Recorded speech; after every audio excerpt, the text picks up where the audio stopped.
अस्सलाम वालेकुम दोस्तों, आज हम आपको जिस कंट्री की सैर करवाने जा रहे हैं, इसे एक जमाने में दुनिया की सुपर पावर कहा जाता था। ऐसा कंट्री जहां की खूबसूरती देखने के बाद आप यूरोप को भी भूल जाएंगे। ऐसा कंट्री जो यूरोप और अमेरिका की निस्बत रहने के लिहाज से भी सस्ता है। जी हाँ, आज हम सैर करने जा रहे हैं रशिया की। इस कंट्री में लोगों की जिंदगी कैसी है, रशिया में कितने पाकिस्तानी और इंडियन आबाद हैं, दुनिया के सबसे कोल्डेस्ट सिटी में लोग कैसे रहते हैं, पाकिस्तानी इंडियन कैसे जा सकते हैं, इसके अलावा ऐसी क्या खूबसूरती है इस मुल्क में जिसे देखने के बाद आप यूरोप को भी भूल जाएंगे। इस कंट्री के 3 कैपिटल क्यों हैं, जिनमें से एक मुस्लिम कैपिटल भी है। इन तमाम सवालों के जवाब जानेंगे आज की इस वीडियो में। चलें अब निकलते हैं रशिया के एक शानदार सफर पर। इस कंट्री का ऑफिशियल नाम रशियन फेडरेशन है। इस कंट्री की कुल आबादी 14 करोड़ 50 लाख के बराबर है, जो आबादी के लिहाज से दुनिया के 9वें नंबर पर आता है। रशिया का कुल रकबा 1 करोड़ 70 लाख मुरब्बा किलोमीटर है, जो रकबे के लिहाज से दुनिया के पहले नंबर पर आता है। ये इतना बड़ा है कि पूरी दुनिया की 10% जमीन रशिया के पास है। यहाँ तक कि इसका रकबा प्लूटो प्लेनेट से भी बड़ा है। 1867 में रशिया को अपना रकबा मैनेज करने में मसला हो रहा था, तो रशिया ने अलास्का का एरिया अमेरिका को बेच दिया, जिसकी कीमत सिर्फ 2 सेंट पर एकड़ थी। कैसी अजीब बात है कि आज रशिया यूक्रेन से जंग अपनी टेरिटरी हासिल करने के लिए कर रहा है, लेकिन एक वक्त ऐसा था कि जब अपनी ही टेरिटरी रशिया बेच रहा था। दोस्तों, अगर आप इस कंट्री के एक कोने से दूसरे कोने तक जाएंगे तो आपको 11 बार अपनी घड़ी का टाइम बदलना पड़ेगा, क्योंकि आप 11 टाइम जोन से गुजरेंगे। इस सफर को पूरा करने के लिए आपके पास होगी दुनिया की सबसे लंबी ट्रेन जर्नी, जिसका नाम ट्रांस साइबेरियन ट्रेन है, जो 9000 किलोमीटर का सफर तय करती है। ये मुल्क तो बहुत बड़ा है, लेकिन रकबे के लिहाज से आबादी बहुत कम है। रशिया की सरकारी जुबान रशियन है, लेकिन इसके अलावा 100 से भी ज्यादा जुबानें बोली जाती हैं। दोस्तों, अगर आप ज्यादा सोते हैं तो आप रशिया के कुछ इलाकों में नहीं जा सकते, क्योंकि कुछ इलाकों में काम करने और नींद की हद मुकर्रर की गई है, जिसमें कहा गया है कि किसी भी शख्स को एक दिन में 8 घंटे से ज्यादा नहीं सोना चाहिए। लेकिन इसमें अजीब बात यह है कि यहाँ एक भी औरत नहीं रहती, क्योंकि ये इलाका न्यूक्लियर सबमराइन बेस का हिस्सा है। रशिया के लोग अपने काम खुद करने में माहिर समझे जाते हैं। यहाँ के लोग घर में नौकर रखना पसंद नहीं करते, बल्कि खाना बनाना और सफाई का काम खुद करते हैं। रशिया के लोगों में सिगरेट पीना सबसे ज्यादा आम बात समझी जाती है। दोस्तों, यहाँ आकर आप अगर आहिस्ता बोलेंगे तो ये गुस्से की अलामत समझी जाती है, जबकि पूरी दुनिया में आराम से और नरम मिजाज से बात करना मोहब्बत की अलामत समझी जाती है। रूसी सकाफत में एक अजीब सी रस्म है कि अगर आपके घर दुश्मन भी आए तो बेहतरीन खाना पेश किया जाता है। ये एक कदीम और रूसी रवायत है, जो मुखालिफिन को दोस्ताना अंदाज में शिकस्त देने का जरिया समझी जाती है। रशिया का कैपिटल मॉस्को है, जो मुल्क का सबसे ज्यादा आबादी वाला शहर है। ये शहर दुनिया के अहम तरीन सकाफती, इक्तसादी और सियासी मरकज में भी शुमार होता है। दुनिया के बहुत से अरबपति भी आपको मॉस्को में ही नजर आएंगे। ये शहर बहुत खूबसूरत और दुनिया के जदीद तरीन शहरों में आता है, जहां आपको ऊंची इमारतें और मुनफरिद आर्किटेक्चर नजर आएगा। ये सिटी जदीद होने के साथ साथ आज भी अपनी सकाफत को जिंदा रखे हुए है। यहाँ जदीद इमारतों के अलावा तारीखी इमारतें भी आपको बहुत ज्यादा नजर आएंगी। मॉस्को रूस की इक्तिसादी तरक्की का मरकज है। यहाँ बहुत सी बड़ी कंपनियों के हेडक्वार्टर वाक़या हैं। रशिया दुनिया में सबसे ज्यादा तेल और गैस के ज़खायर रखने वाले ममालिक में आता है, और इसकी मईशत का 60% दारोमदार भी तवानाई की बरामदात पर है। रशिया के साथ चीन, जर्मनी, इंडिया सबसे ज्यादा तजारत करते हैं। ये कंट्री शंघाई तंजीम और G20 का भी रुकन है। रूस की GDP 1.48 ट्रिलियन डॉलर है। यहाँ के लोगों की सालाना आमदनी $10,000 के करीब है। इस मुल्क में इस्तेमाल होने वाली करेंसी रशियन रूबल है, जो पाकिस्तानी 2.65 रुपए के बराबर और इंडियन 0.81 रुपए के बराबर है। दोस्तों, सोचने की बात यह है कि ये कंट्री इतना अमीर और डेवलप है, पर करेंसी क्यों कमजोर है।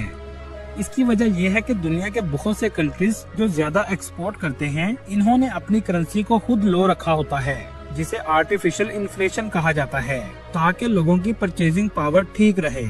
इस कंट्री में पाकिस्तानी भी बड़ी तादाद में मौजूद हैं। एक रिपोर्ट के मुताबिक 3 लाख के करीब पाकिस्तानी आबाद हैं, मेडिकल और इंजीनियरिंग करने के लिए स्टूडेंट्स पाकिस्तान से बड़ी तादाद में आते हैं।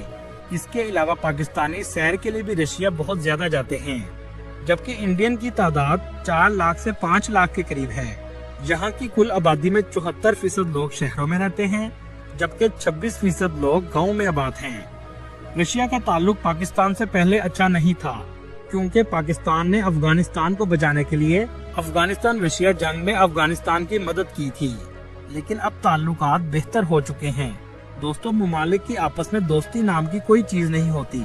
जब तक एक मुल्क को दूसरे मुल्क से मफाद होता है, उसे दोस्ती का नाम दे दिया जाता है।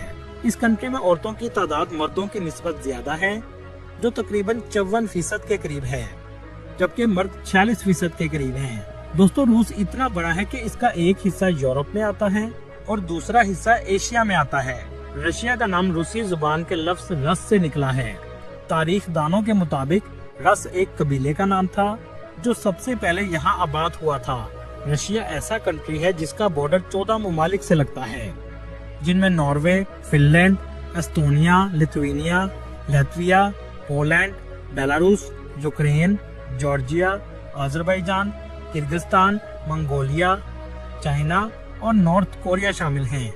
और इसी वजह से रूस की आर्मी दुनिया की दूसरी सबसे बड़ी आर्मी है। दुनिया में सबसे ज्यादा न्यूक्लियर हथियार भी रूस के पास हैं। दुनिया की सबसे बड़ी झील भी रशिया में है।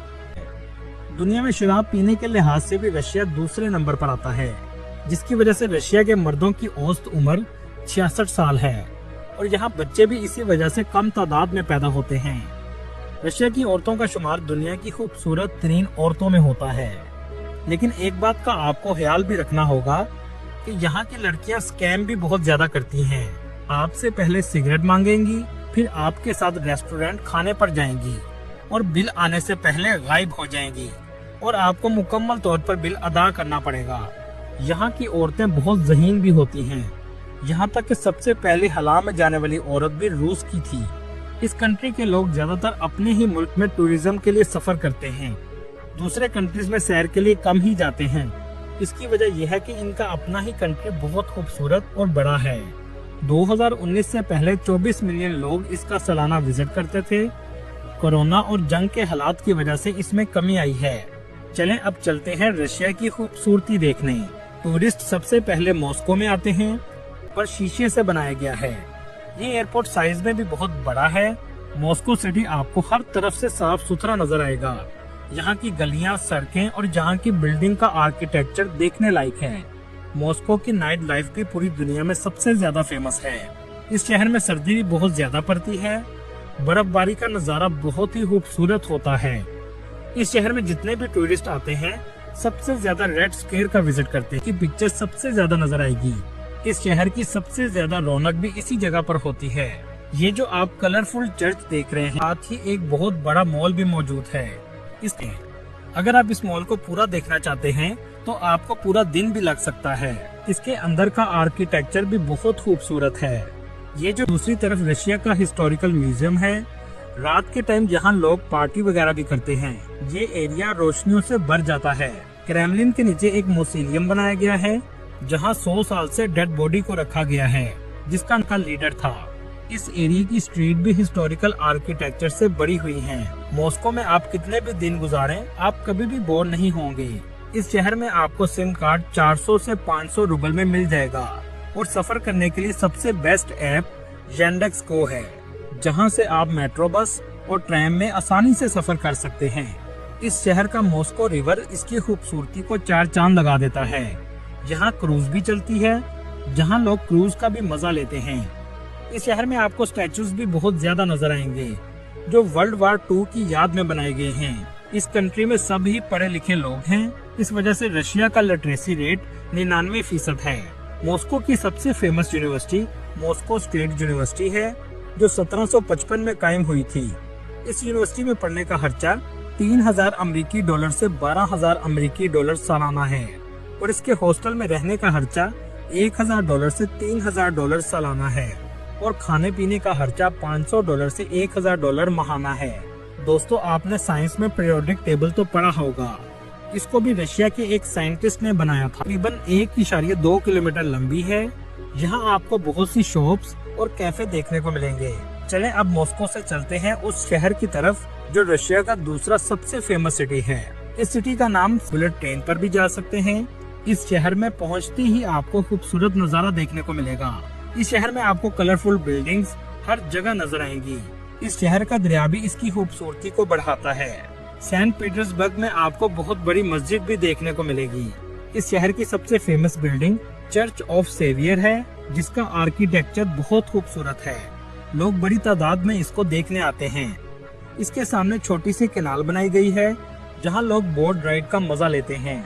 सेंट पीटर्सबर्ग का भी मेन स्क्वायर हर वक्त लोगों के रश से भरा रहता है। इस सिटी की famous university Saint Petersburg State University है, जहां पढ़ने का एक साल का खर्चा $4000 से $6000 है और रहने का खर्चा $400 से $700 महाना है। दोस्तों, सेंट पीटर्सबर्ग में एक विंटर पैलेस मौजूद है। इसमें सिक्योरिटी के लिए 50 बिल्लियों को रखा गया है जो कई साल से चलती आ रही हैं। ये बिल्लियां पैलेस को चूहों से भी बचाती हैं और माहौल का हिस्सा बन चुकी हैं। इन बिल्लियों का एक हेडक्वार्टर भी बनाया गया है। सेंट पीटर्सबर्ग में आपको सबसे ज्यादा म्यूजियम भी देखने को मिलेंगे। रशिया में आप गर्मियों में भी आ सकते हैं और सर्दियों में भी आ सकते हैं। दोनों मौसम में आपको अलग अलग खूबसूरती देखने को मिलेगी। दोस्तों, दुनिया की खूबसूरत ट्रेन जर्नी स्विट्जरलैंड के बाद रशिया की है, जिसके पास दुनिया का सबसे लंबा ट्रेन रेलवे सिस्टम है। दोस्तों, यहाँ आपको एक बात बताता चलूं, सेंट पीटर्सबर्ग में रात 12 बजे भी आपको सूरज की रोशनी देखने को मिलेगी। यहाँ चंद घंटों के लिए सूरज गुरूब होता है और 3 बजे दोबारा मुकम्मल तौर पर दिन हो जाता है। दुनिया का सबसे ज्यादा अंडरग्राउंड खूबसूरत ट्रेन स्टेशन भी इसी शहर में मौजूद है। चलें अब आपको लेकर चलते हैं रशिया के उस सिटी में जहाँ सबसे ज्यादा मुसलमान आबाद हैं। ये मॉस्को से 900 किलोमीटर के फासले पर है। कहते हैं इस इलाके को तातर लोगों ने आबाद किया था। इसे रशिया का 3rd कैपिटल भी कहा जाता है। ये सिटी बहुत खूबसूरत और साफ सुथरा और पुरसुकून है। इस सिटी में सर्दी भी बहुत ज्यादा पड़ती है। दोस्तों, यहाँ आपको बात बताता चलूं, आप जब भी रशिया शहर के लिए जाएं तो अपना पासपोर्ट हमेशा साथ रखें। आपसे पुलिस कहीं भी पासपोर्ट मांग सकती है।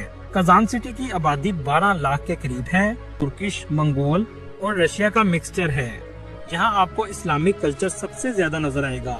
कजान की सबसे खूबसूरत मस्जिद कुल शरीफ मस्जिद है और ये इस पूरे एरिया की सबसे बड़ी मस्जिद है। बहुत से अहम स्टॉप होता है जो बिल्कुल रशिया के दरमियान में वाक़या है। जैसे जैसे आगे सफर चलता है, सर्दी बढ़ती जाती है, यहाँ तक कि एक ऐसा शहर आ जाता है जहाँ टेम्परेचर -71 सेंटीग्रेड तक चला जाता है। इसके बावजूद लोग इस सिटी में जिंदा रहते हैं। चलें अब आपको दिखाते हैं यहाँ के लोग इतनी सर्दी में कैसे जिंदा रहते हैं। को बोट लेनी पड़ती है। ये बोट जमे हुए दरिया पर चलती है। इस दरिया का नाम लीना रिवर है। इसकी टिकट 3000 रूबल के करीब है। ये दुनिया की सबसे कोल्डेस्ट सिटी है जहाँ लोग इतनी सर्दी में भी जिंदा रहते हैं। इस सिटी का कम से कम दर्जा हरारत -64 सेंटीग्रेड तक चला जाता है। इतनी सर्दी में भी बच्चे स्कूल भी जाते हैं और जिंदगी जारी रहती है। लोग अपने काम पर भी जाते हैं। घरों के अंदर हीटर मौजूद होते हैं जिसमें गर्म पानी पाइपलाइंस में आता है जो पूरे घर को गर्म रखता है। हर घर के 2 दरवाजे रखे जाते हैं ताकि अंदर गर्म रहे और सर्दी को बाहर तक रोका जा सके। यहाँ के लोग सबसे ज्यादा फिश खाते हैं जो यहाँ की लोकल फिश है। लेकिन हैरानगी की बात यह है कि ऐसे इलाके को भी रशिया की गवर्नमेंट ने पूरी सहूलियात फराहम की हैं। यहाँ के लोग मछली को पकाए बगैर खा जाते हैं। इसके अलावा घोड़े का गोश्त भी पकाए बगैर खाते हैं। दोस्तों, इसके बाद ओमियाकोन दुनिया का सबसे कोल्डेस्ट विलेज है जहाँ टेम्परेचर -71 सेंटीग्रेड तक चला जाता है। अगर बात की जाए वीजे की तो पाकिस्तान से बड़ी तादाद में लोग जाते हैं। इंडियन के लिए ई वीजा की सहूलत मौजूद है जो घर बैठकर ऑनलाइन अप्लाई कर सकते हैं। पाकिस्तान में रशिया की एम्बेसी मौजूद है। आप टूरिस्ट वीजा पर रशिया जा सकते हैं। इसके अलावा स्टडी वीजा से रिलेटेड और टूरिस्ट वीजा से रिलेटेड लिंक्स आपको डिस्क्रिप्शन में मिल जाएंगे। अगर इस कंट्री की नेशनैलिटी लेनी हो तो आपको 3 करोड़ का बिजनेस शो करना होगा, जिसके बाद आप रशिया की नेशनैलिटी भी ले सकते हैं। दोस्तों, कैसी बात है, अमेरिका और रशिया आपस में लड़ते रहते हैं लेकिन तजारत भी आपस में करते हैं और एजुकेशन सिस्टम में भी इनकी कोलैबोरेशन मौजूद है। दोस्तों, ये थी आज की हमारी इन्फॉर्मेटिव और दिलचस्प वीडियो। आपको वीडियो कैसी लगी कमेंट में जरूर बताइएगा। उन्हें आने वाले दोस्तों से गुजारिश है हमारे चैनल को सब्सक्राइब और लाइक जरूर कीजिएगा। अगली वीडियो तक अल्लाह हाफिज।